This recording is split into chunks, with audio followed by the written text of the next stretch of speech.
धर्म प्रेमी सज्जनों तथा विश्व पटल पर मानव कहलाने वालों, मैं बहुत ही दुखी मन से आप लोगों के बीच पहुंचा हूं कि संपूर्ण भारतवर्ष में नहीं अपितु विश्व के आंगन में जो भयावह स्थिति इन कुरान के मानने वालों ने तैयार किया है, उसको एक जन्म में बताकर समाप्त करना संभव नहीं है। एक तरफ तो ये लोग प्रचार करते हैं कि इस्लाम के माने शांति, और जहाँ तहाँ देखेंगे ये इस्लाम के मानने वाले ये प्रचार क्या करते हैं? ये प्रचार करते हैं कि देखो हमारे कुरान में क्या लिखा है। कुरान में क्या लिखा है पहले उसको मैं सुनाता हूँ जो ये लोग बोलते हैं, ज़रा ध्यान से सुनिए क्या बोला गया है। मिन अज्ल ज़ालिका कतबना अला बनी इस्राईल अन्नहु मन क़तल नफ्सा बिग़ैरि नफ्सिन औ फ़सादन फ़िल अर्ज़ि फ़कअन्नमा क़तलन नास जमीअ व मन अहयाहा फ़कअन्नमा अहयन नास जमीअ वलक़द जाअतहुम रुसुलुना बिलबय्यिनाति सुम्मा इन्ना कसीरम मिनहुम बअद ज़ालिका फ़िल अर्ज़ि लमुस्रफ़ीन। क्या बोला कि इसी सबब से तो हमने बनी इसराइल पर वाजिब कर दिया था कि जो शख्स किसी को ना जान के बदले में और ना मुल्क में फसाद फैलाने की सज़ा में बल्कि नाहक कत्ल कर डालेगा तो गोया कि उसने सब को कत्ल कर डाला। यानी देखिए क्या बोला है यहाँ, अल्लाह ने बोला है कि एक को अगर कत्ल कर दिया तो मानो कि वो सब को कत्ल कर डाला, और जिसने एक आदमी को झिला दिया गोया कि उसने सब आदमी को झिला दिया। और उन बनी इसराइल के पास तो हमारे पैगंबर कैसे कैसे रोशन मौजिज़ा लेकर आ चुके हैं, मगर फिर इसके बाद भी यकीनन इसमें से बहुतेरे ज़मीन पर ज़्यादतियाँ कर रहे हैं। ये किन के लिए कहा जा रहा है सुनिएगा ध्यान से। इनके अतिरिक्त भी बहुत से ज़्यादतियाँ कर रही हैं। किन के लिए? उन इस्लाम वालों के लिए कहा है कि इस्लाम वाले ज़्यादतियाँ कर रहे हैं। ये मैं नहीं कह रहा हूँ, कुरान कह रहा है। और क्या ज़्यादती ये लोग कर रहे हैं वो आज संपूर्ण विश्व के आंगन में प्रस्तुत है। फ्रांस में जो हुआ है, इससे पहले डेनमार्क में हुआ था। तो डेनमार्क में जो कार्टून बनाया गया था, कार्टून किसका था अभी किसी को पता नहीं है। मोहम्मद का फ़ोटो मिलता नहीं है तो मोहम्मद का कार्टून बनाया जाना संभव क्यों है, कैसे है? पर इन अकल के दुश्मनों को बात नहीं आएगी समझ में, उसी को मान लेते हैं कि ये मोहम्मद का कार्टून है, जबकि मोहम्मद का फ़ोटो मिलता नहीं, उसके चेहरा मिलता नहीं है। बिना चेहरे का फ़ोटो कहाँ से बनेगा, कैसे बनेगा, कौन बनाएगा? वो कल्पना है। तो कल्पना को सच मान लेना ये ख़तरा से खाली नहीं है, और इसे मान करके ये लोग कर रहे हैं। लेकिन यहाँ अल्लाह ने मुसलमानों को ताकीद किया है और बनी इसराइल के लिए बोला है, बनी इसराइल के कौम के लिए बोला है कि एक आदमी को जिसने कत्ल किया मानो कि वो सब को कत्ल किया, मानवता को कत्ल किया, मगर जिसके बाद भी यकीनन उसमें बहुत ज़मीन पर फसाद फैलाते रहते हैं। और ज़मीन पर फसाद कौन फैला रहे हैं इस समय? मुसलमान। तो ये कुरान के ख़िलाफ़ ही काम कर रहे हैं और फिर दम भर रहे हैं इसी कुरान का, दम भर रहे हैं इसी इस्लाम का, जबकि कुरान तो इस्लाम वालों के लिए है। भाई दम भरना, झूठी बातों को लेकर दम भर रहे हो। लेकिन ये तो आपने एक ही आयत सुने हैं, इसके नीचे वाली आयत सुनिए। ये सूरह माइदा का आयत नंबर 32 मैंने आप लोगों को सुनाया। आयत नंबर 33 को सुनिए क्या बोला है। इन्नमा जज़ाउहुम अल्लज़ीना युहारिबूना अल्लाह व रसूलहु वयसअउना फिल अर्द फसादन औ युक़त्तलू औ युसल्लिबू औ तक़त्तअ अयदियहिम व अर्जुलहुम मिन खिलाफिन औ युनफ़क़ू औ युनफ़ौ मिनल अर्द ज़ालिक लहुम खिज़्युन फ़िद दुनिया व लहुम फ़िल आखिरत अज़ाबुन अज़ीम। जो लोग खुदा और उसके रसूल से लड़ते भिड़ते हैं, देखिए खुदा से रसूल से लड़ते भिड़ते हैं। रसूल से लड़ना भिड़ना तो संभव है, लेकिन खुदा से लड़ने भिड़ने का क्या मतलब है? यह खुदा की जानकारी मैं बता रहा हूँ कि खुदा बिल्कुल अनजान आदमी है। एक व्यक्ति विशेष का नाम है जो स्क्रू ढीला रखते हैं। पूरा दिमाग अल्लाह के पास नहीं है। अल्लाह से कोई लड़े भिड़े क्या मतलब हुआ? रसूल से लड़ना भिड़ना, और रसूल से लड़े भिड़े भी लोग, रसूल भी लड़े, जो अपने दांत भी तोड़वाए वहूद के लड़ाई में। तो यहाँ अल्लाह से लड़ने का क्या मतलब हुआ? अल्लाह से कौन लड़ने जाएगा? और अल्लाह है ही कहाँ जो अल्लाह से लड़ रहे हैं?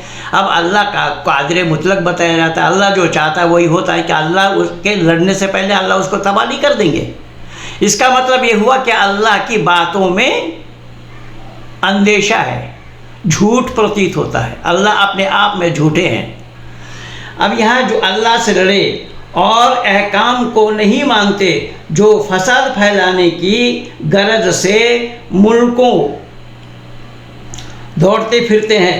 अब गरज फैलाने की गरज, उसमें क्या ना, फसाद फैलाने की गरज से कौन दौड़ते फिरते हैं? ये कौन फसाद फैला रहे हैं?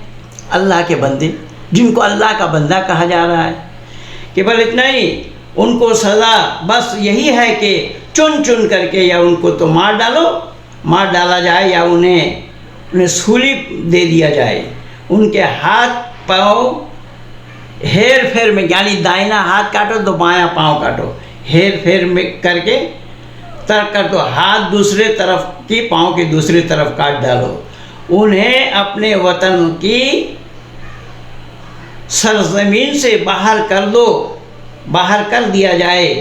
ये रुसवाई तो उनकी दुनिया में हुई और फिर आखिरत में भी उनके लिए बहुत बड़ा अज़ाब है। जब आखिरत में उनके लिए अज़ाब है, फिर दुनिया में मुसलमान तो हर मुसलमान अगर इस तरीके से मारते रहेंगे सबको, तो क्या दूसरे लोग हाथ पर हाथ धरे बैठे रहेंगे? या वो लोग चूड़ी पहने बैठे हैं? वो नहीं मारेंगे। अगर वो मारेंगे, ये मारेंगे, तो दोनों तरफ से मार काटी होगा केवल दुनिया में। ये अल्लाह के पास दिमाग नाम की कोई चीज़ है या नहीं थी कि ये अल्लाह है? ये बोला क्या जा रहा है, इस पर ज़रा सा भी चिंतन और विचार किया नहीं कि क्या बोला जा रहा है। और इसको पत्थर का लकीर मान करके मुसलमान ये कत्लेआम मचा रहे हैं दुनिया में। मैं एक सुन रहा था, कोई अब्दुल रज़्ज़ाक़ खान है, कोई एक न्यूज़ चैनल में मैं सुन रहा था, और शायद आर भारत में, वो कह रहा था कि हुजूर के शान के ख़िलाफ़ कोई बोले तो हम गर्दन काट देंगे। भाई हुजूर के शान के ख़िलाफ़ बोले तो गर्दन काट देंगे, तो गर्दन काटने की इजाज़त किनको है ये जानने की आवश्यकता नहीं है। और उस एंकर में बैठे लोग भी उससे नहीं पूछ पाया। बहुत सारे लोग बैठे थे उस एंकर में, यानी उस चैनल में बैठे हुए जितने भी पैनलिस्ट थे, किसी ने भी उससे ये नहीं पूछा कि भाई किसको मारने का हुक्म है, कि कौन उसके गला कत्ल करे, कौन उसका गला काटे, कौन उसको कत्ल करे, कौन उसके लिए कुछ बताया कि नहीं बताया? जी हाँ, बताया है। शरीयती क़वानीन ये है कि जहाँ पर शरीयती कानून लागू है, चाहे वो बांग्लादेश हो या पाकिस्तान हो या कोई और इस्लामिक कंट्री हो, जहाँ पर शरीयती कानून लागू है, वहाँ पर अगर कोई मुसलमान इस काम को करे, क्या करे? हज़रत मोहम्मद साहब की तौहीन करे, उनके शान के ख़िलाफ़, उनके मर्यादा के ख़िलाफ़ कुछ बोले, तो वहाँ के बादशाह को हुक्म है कि बादशाह उसको ये सज़ा दे। तो हर व्यक्ति अगर इस तरीके से मारने जाएंगे तो धरती पर तो मार काटी मच जाएंगे।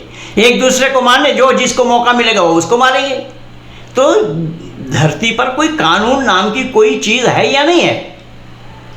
अब भारत सरकार को संज्ञान में लेना चाहिए कि जो लोग ऐसे तांडव मचा रहे हैं, उनके असली स्थान जहाँ है उनको वहाँ पहुँचा दिया जाए।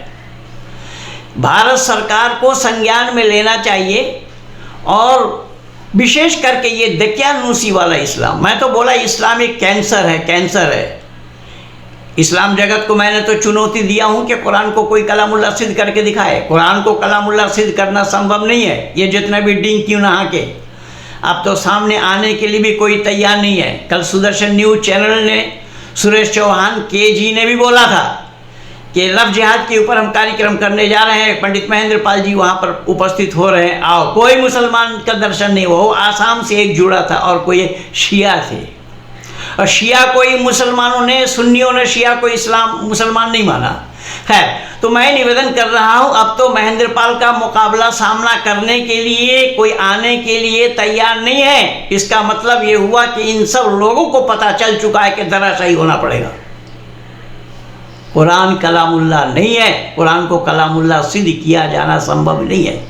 मैंने सूरह मायदा का आयत नंबर 32 और 33 आप लोगों को सुनाया है, और उन दोनों आयतों में देखिएगा परस्पर विरोधी बातें हैं, और संपूर्ण कुरान भरा पड़ा है परस्पर विरोधी बातों में। और कुरान तो किस्सा कहानी की किताब है, सरिता सलील, जैसे ये नॉवेल नाटकों की किताब होती है, ऐसे नॉवेल नाटकों की किताब है। वहाँ बनी इसराइल का किस्सा, तो इसका किस्सा, उसका किस्सा। अब एक मरे हुए आदमी को बोले एक बछड़ा मार करके उसका गोश्त ले करके उस आदमी के शरीर में लगाओ तो वो जिंदा हो जाएगा। बताइए, ये किस्सा है। और कितना किस्सा है। मैं तो बोला कि वो बहुत किस्सा ही किस्सा है, कहानी है।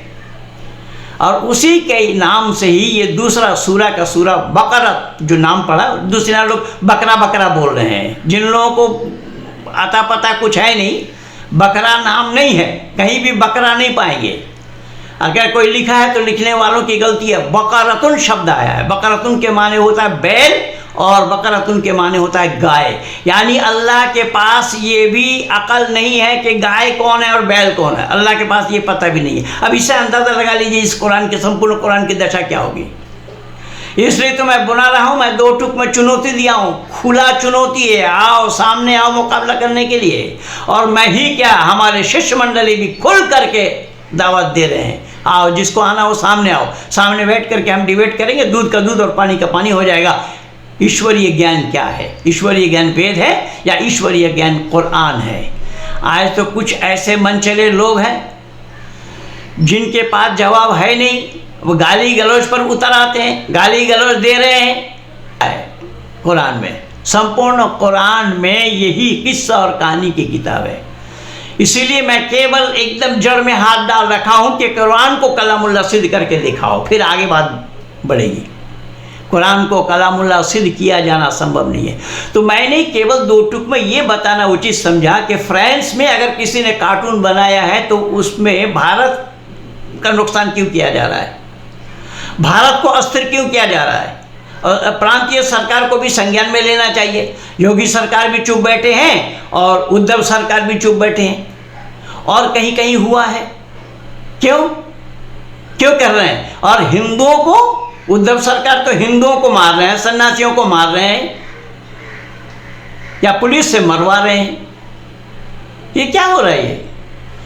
भारत सरकार को संज्ञान में लेना चाहिए। जो भी इस तरीके का उपद्रव मचाए, यद्यपि माननीय प्रधानमंत्री जी ने 2 टुक में बोला है गुजरात में कि जो भी उपद्रव मचाएगा उसको तो सज़ा मिलना ही मिलना है। अगर इस तरीके का वातावरण बन जाए संपूर्ण भारत भर में, बुलडोज़र से मिट्टी में मिला दिया जाए 2, 4, 10 को, तो फिर कोई आगे सर उठाने की हिम्मत नहीं करेंगे। टिट फॉर टैट होना पड़ेगा, सत्य साटम समाचरित को अपनाना पड़ेगा। हमारे ऋषि मुनियों टिट फॉर टैट बोला है, सत्य साटम समाचरित बोला है। सबके साथ प्रीतिपूर्वक धर्मानुसार यथायोग बरतने के लिए कहा है ऋषिवत देव दयानंद ने। तो कुत्ता को पुचकारना नहीं चाहिए, कुत्ता को अनुशासन में रहना चाहिए। वो डंडे से ही मानता है, बिना डंडे का कुत्ता नहीं मानेगा। इसीलिए कुत्ता जितना पागल होगा, सोंटा भी उतना मोटा रखना पड़ेगा। इसलिए बंधुओं, मैं निवेदन कर रहा हूँ कि फ्रांस में हुआ तो फ्रांस के ऊपर ये चिल्पो कर रहे हैं, और फ्रांस में तो केवल कार्टून बना है। वो कार्टून किसका था वो भी किसी को मालूम नहीं, जिसने मारा है उसको भी मालूम नहीं। और वहाँ ईसाइयों को मारा गया है गिरजाघर में। एक बूढ़ी महिला का क्या दोष था? अब फिर ये कुरान कह रहा है कि एक आदमी का कत्ल करना मानवता का कत्ल करना। अरे चुल्लू पर पानी में डूब मरो, झूठे मिथ्यावादी हो कहीं का। कौन सी बात तुम्हारा सही है? क्या कहना चाहते हो तुम? कौन सा अल्लाह का कहना सही है और कौन सी आयत पर तुम अमल कर रहे हो? वो बूढ़ी महिला का क्या दोष था? तो वो कार्टून बनाने के लिए मारा, और चीन में तो कुरान गटर में फेंका जा रहा है, गंदी नाली में फेंक रहे हैं, आग का हवाला किया जा रहा है। इसके ऊपर बोलेंगे इसलिए नहीं कि वो पाकिस्तान का बाप है, पाकिस्तान को सहयोग दे रहा है और इनके आका है पाकिस्तान। इसलिए बंधुओं, बहुत भयावह स्थिति है। हम भारतवासियों को अंगड़ाई लेना पड़ेगा, भारतवासियों को सावधानी के साथ चलना पड़ेगा कि ऐसे दुष्टों को चिन्हित करना और दुष्टों को दमन करने के लिए अपने पास तैयारी होनी चाहिए। इसलिए हमारे कोई भी देवी देवता खाली हाथ में नहीं है, पर हिंदू कायर है, हिंदू मूर्ख है, हिंदू अदूरदर्शिता के कारण ही ये सारा दुर्दशा हुआ है हिंदुओं का। ये हिंदू अगर वाकई में दूरदर्शी होते तो ये नौबती ना आती। मजा है हमारे देश में रह करके हमें आग दिखाएंगे। ये क्यों हुआ? इसलिए हुआ कि इन हिंदुओं ने पाला है, उन कम्युनिस्टों को भी पाला है, सेकुलरवादी को पाला है, इस्लाम को पाला है, ईसाइयत को पाला है, और उस पालने का नतीजा हाथों हाथ आप देख रहे हैं। इसलिए आइए हम सब प्रतिज्ञा करें कि मार काट से हम ऊपर उठें।